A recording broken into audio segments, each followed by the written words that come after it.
Ito mga idol, pakinggan mo ang turo sa kanya nung kanyang angkas.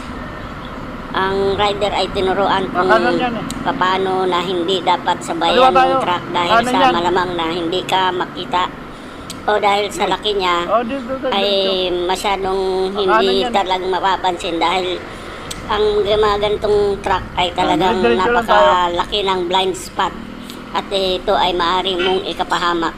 So mga idol, yan ang talagang dapat nating gawin. Huwag tayong masyadong magtiwala sa mga truck at baka ikaw ay mapahamak. Ingat mga idol. God bless.